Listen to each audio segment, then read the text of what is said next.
श्रीमते श्रीवराहमहादेशिकाय नमः। श्रीमते रङ्गरामानुजमहादेशिकाय नमः। श्रीमते वेदान्तरामानुजमहादेशिकाय नमः।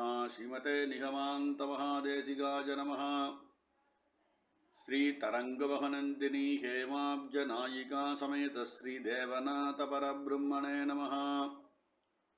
श्री अलर्मेल्मङ्गा नायिका समेत श्री श्रीनिवासपरब्रह्मणे नमः।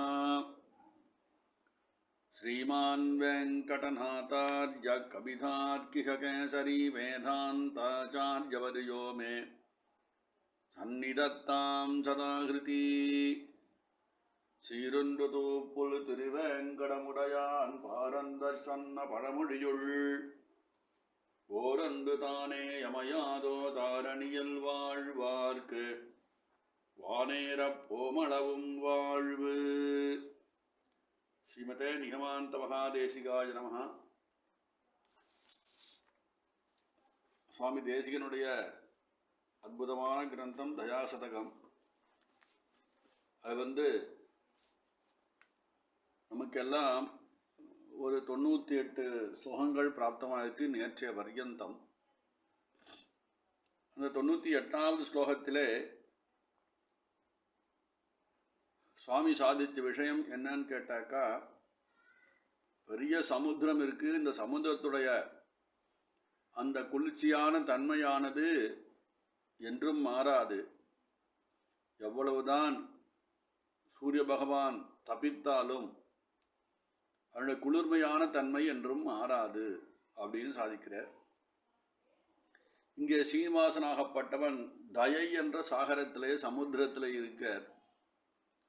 தயாதேவி என்றும் வெப்பமில்லாமல் கோபிக்காமல் குளிர்ச்சியாகவே இருக்கிறாள். இந்த சமுத்திரத்தில் எம்பெருமான் ஜலாசயம் பண்ணிட்டு இருக்கார்.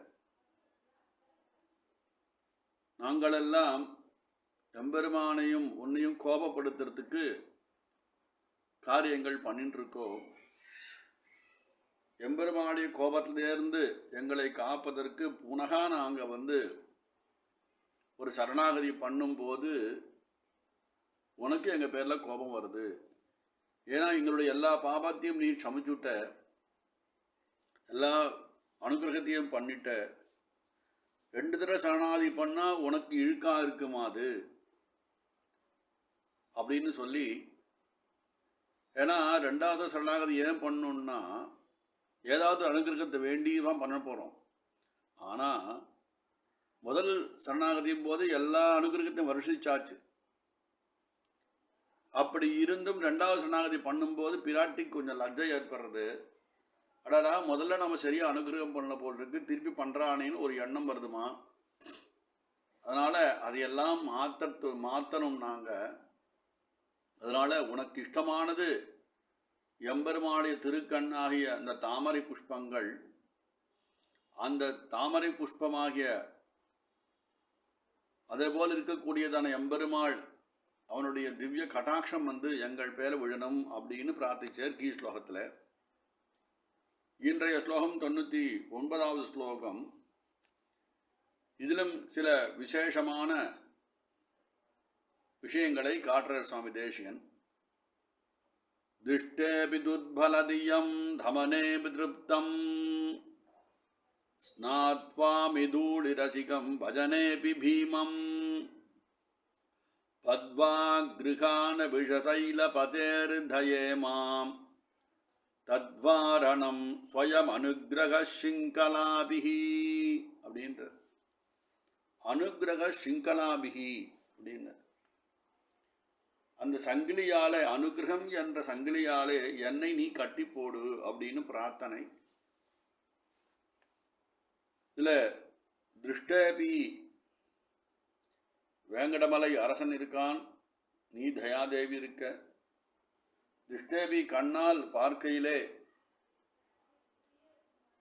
ஒரு துர்பலதியம், அந்த புத்தி கலங்கம் உடையதான ஒரு புத்தி உடையவனும், அதாவது தமனேபின்னா அந்த ஈட்டி சொல்கிறா, யானைக்கு அங்குசம் மாதிரி ஈட்டி சொல்கிறா. கொழுப்புடைய யானையை அடக்குவதற்கண்டான ஈட்டியை பாகன் வச்சுருக்கான். அப்படின்னு சொல்லிட்டு வர்றீங்க. தன்னையே ஒரு யானைக்கு ஒப்பாக காட்டுறாரு சுவாமி தேசிகனிங்க.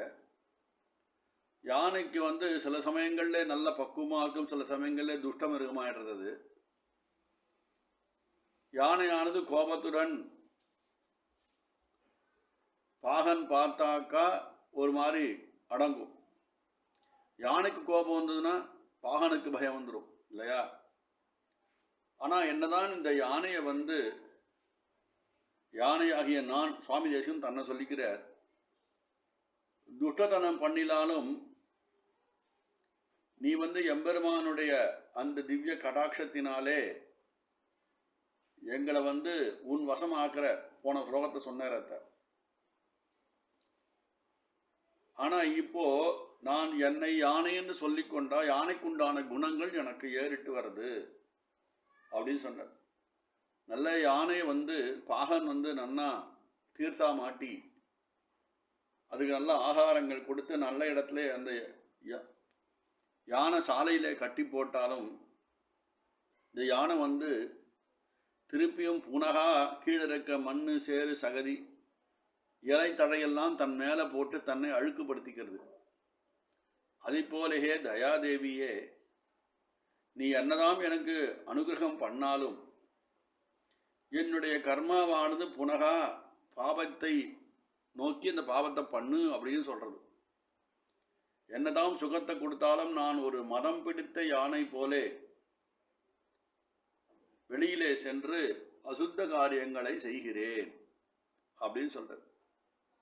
இந்த யானையானது சில சமயத்தில் சாந்தமாக இருக்கும்.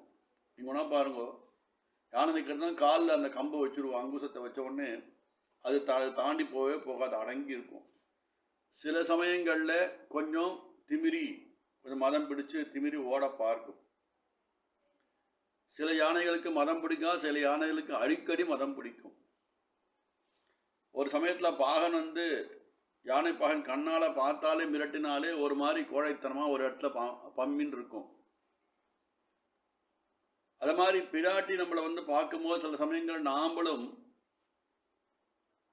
ரொம்ப அடாடா அனுகிரக புத்தியோடு நமக்கு பார்க்குறாளேன்னு சொல்லிட்டு நாமும் நல்லொழுக்கத்தோடு சில சமயங்களில் இருக்கும். ஆனால் சில சமயங்கள் நம்ம கர்மாவானது அந்த அனுஷ்டானத்தை மீறியும் எப்படி யானை வந்து கொழுப்படங்கின யானை கூட கொழுப்பு பிடிச்சி திருப்பி ஓடுமோ அதே போல் நாமும் இதர விஷயங்களை நோக்கி ஓடுறோம். அதுபோல் இப்பிராட்டி வந்து எவ்வளோதான் நம்ம அடக்கி வச்சாலும் ஒரு சமயத்தில் நாமளும் அடங்காமல் கொழுப்புடனே இருந்து சில விஷயங்களை அசாஸ்திரமான விஷயங்களை பண்ணுவதற்கு ஒரு ஹேத்து வந்துடுறது. அதை தான் சுவாமி தேசிகன் சாதிக்கிறார். என்ன என்னதான் சரீரத்தை சுத்தம் பண்ணி நல்ல இடத்துல கொண்டு வச்சாலும் யானை எப்படி வந்து புதிய வாரி தன் மேலே போட்டுக்குமோ அதே போல நானும் இந்த கர்மாவினாலே பாப ருசியாலே பாபமாகிய சேற்றை நான் பூசிக்கிறேன் அப்படின்னு இங்கே வந்து தன்னை பற்றி நைச்சான சொந்தம் பண்ணிக்கிறேன் சுவாமி தேசிகன். இப்படி என்னுடைய சுவாவமானது யானை ஒத்தை இருக்கு. நான் நீ என்னதான் எனக்கு அனுகிரகம் பண்ணாலும் விஷயக்காடுகள் விஷயாந்தரங்களை நோக்கி என் மனசு போகிறது, என் சரீரம் போகிறது. அதிலெல்லாம் என்ன பண்ணும், கட்டி ஒரு கடிவாளம் போடணுன்னாங்க. யானைக்கு முன்னாடிலேருந்து சங்கிலி போட்டு கட்ட முடியாது. ஒரு மதம் கெடுத்த யானைக்கு பின்னாலேருந்து காலில் சங்கிலி போட்டு கட்டினாதான் அதை கட்ட முடியும், தன் வசப்படுத்த முடியும் பாகனாலே.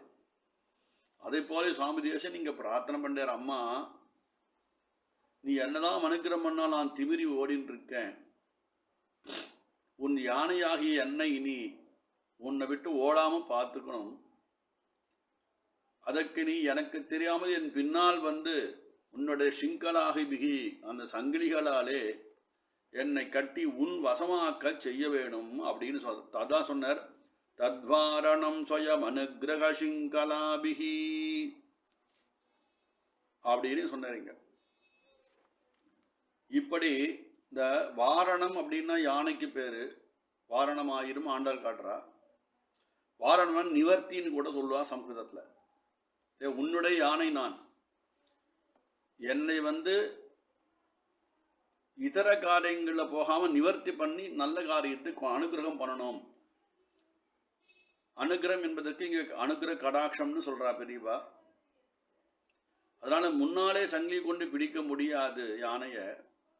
பின்னாலே எப்படி யானைப்பாகன் சங்கிலியை வீசி யானையை கால்களை கட்டுவானோ அதை போலே மடம் பிடித்து கொண்டு ஓடுவதான என்னை அம்மா உன்னுடைய திருவடியை விட்டு விலகாமல் எப்பொழுதும் அங்கே இருந்து கைங்கரியம் பண்ணும்படியாக பின்னால் இருந்து உன்னுடைய சிங்களாகிபிகி இந்த சங்கிலியை கொண்டு என்னை கட்டி இங்கேயே வைக்க வேண்டும் அப்படின்னு இந்த 99வது ஸ்லோகத்திலே சுவாமி தேசிகன் திருவுள்ள பத்திரர் அதான் சொல்ற. திருஷ்டேபி துர்பலதியம் தமனேபி திருப்தம் ஸ்நாத்வாபி தூளி ரசிகம் பஜனேபி பீமம் பத்வா கிருஹான விஷசைல பதேர்தயேத் மாம் தத்வாரணம் ஸ்வயம் அனுகிரக சிங்களாபிஹி அப்படின்னு காட்டி தன்னையே ஒரு யானையாக உருவப்படுத்திண்டு எம்பெருமான் அவனுடைய அனுகிரகத்துக்கு நான் பாத்திரபூதராக ஆகும்படி நீ என்னை சங்கிலியால் பிணைச்சு கட்டுமா அப்படின்னு இந்த இடத்துல ரொம்ப அற்புதமாக நமக்கு காட்டி இந்த ஸ்லோகத்துக்கு சுவாமி தேசிகன் சொல்கிறார். இதில் எம்பெருமானை 4 வாரணமாக கொள்ளும் சம்பிரதாயம் நம்மத்தில் இருக்குது. ஏன்னா எம்பெருமான் 4 திக்குக்கும் தென்னானாய் உடவானாய் குடபால மதையானாய் இமையோர்க்கம் முன்னானாய் பின்னானார் வணங்கும் சோதி திருமூழி களத்தானாய் முதலானாயே அப்படின்னு திருநெடுந்தாண்டகத்தில் சுவாமி தேசிகன் எடுக்கிறார். தென்னானாய் வடவானாய் குடபாலானாய் குணபால மதையானாய் இமையோர்க்கென்றும் முன்னானாய் அவனே பின்னானார் வணங்கும் சோதியாய் இருக்கான்னு யானைய எம்பெருமானே யானையாக இருக்கான்னு சில இடங்களை சொல்கிறார் ஆழ்வாராதிகள். இங்கே சுவாமி தேசிகன் தன்னை யானையாக உருவப்படுத்திண்டு என்னை பின்னாலிருந்து சங்கிலி போட்டு கட்டி உன்னை விட்டு நழுவாமல் இருக்கும்படி எனக்கு அனுகிரகம் பண்ண வேண்டும் ஹே தயாதேவியே அப்படின்னு பிரார்த்தனை பண்ணி இந்த ஸ்லோகத்தை கவிதார்க்கிக சிம்ஹாய கல்யாண குணசாலினே ஸ்ரீமதே வெங்கடேசாய வேதா